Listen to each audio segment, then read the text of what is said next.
முத்தழகு சீரியல்ல நாளைக்கு என்ன நடக்க போகுதுன்னு பார்க்கலாம். ஸ்வேதா தெரியாம கீழே வலிக்கு விழுந்ததுனால பிரசவ வழியில ரொம்ப வேதனைப்பட்டு துடிச்சிட்டு இருக்காங்க.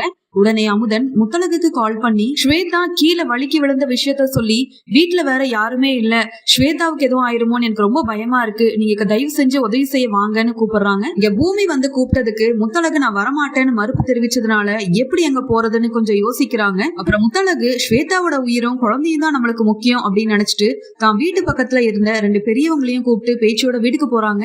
ஸ்வேதா ரொம்ப பிரசவ வழியில துடிச்சிட்டு இருக்கிறத அந்த பெரியவங்க பார்த்துட்டு குழந்தை பிறக்கிறதுல நிறைய சிக்கல் இருக்கு அப்படின்னு சொல்றாங்க. இதை கேட்டு முத்தழகு ஸ்வேதா கிட்ட, நீங்க எதுக்கும் கவலைப்படாதீங்க, எல்லா பாரத்தையும் கடவுள் மேல போட்டுட்டு நம்ம குழந்தைக்காக மட்டும் வேண்டிப்போம் அப்படின்னு சொல்லிட்டு இங்க ஸ்வேதா டாக்டரா இருக்கிறதுனால அவங்க சொல்ல சொல்ல அதன்படி செய்யறாங்க முத்தழகு. இங்க கொஞ்ச நேரத்துல ஸ்வேதா ஒரு அழகான குழந்தைய பெத்தெடுக்கிறாங்க. இங்க முத்தழகு ரொம்ப சந்தோஷமா அந்த குழந்தைய அமுதன் கிட்ட கொண்டு போய் கொடுத்து, நீங்க எதுக்கும் கவலைப்படாதீங்க தம்பி, ஸ்வேதாவும் குழந்தையும் நல்லபடியா இருக்காங்க அப்படின்னு சொல்றாங்க.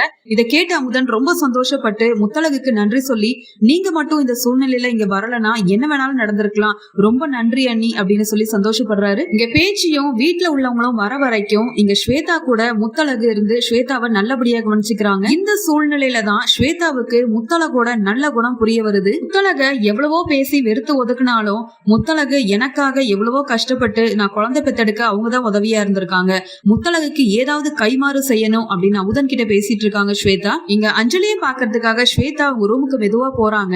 அந்த சமயம் அஞ்சலி ரெஜினா கிட்ட போன்ல பேசிட்டு இருக்காங்க. இங்க அஞ்சலி ரெஜினா கிட்ட, இந்த முத்தழகு வேற கர்ப்பமாயிட்டா, எப்படியாவது முத்தழகோட கர்ப்பத்தை சீக்கிரமா கலைக்கணும், இல்லனா முத்தழகு கிட்ட இருந்து டிவோர்ஸ் பேப்பர்ல நம்ம கையெழுத்தே வாங்க முடியாது, அதனால ஏதாவது செய்யுங்கம்மா அப்படின்னு சொல்லிட்டு, நான் வேற கர்ப்பமா இருக்க மாதிரி வீட்டுல உள்ளவங்க கிட்ட எல்லாம் நடிச்சிட்டு இருக்கேன், என்னைக்கு என் குட்டு வெளியில வர போகுதுன்னு வேற தெரியல அப்படின்னு 2 பேரும் பேசிட்டு இருக்கிறத ஸ்வேதா கதவு பக்கத்துல நின்னு கேட்டுட்டு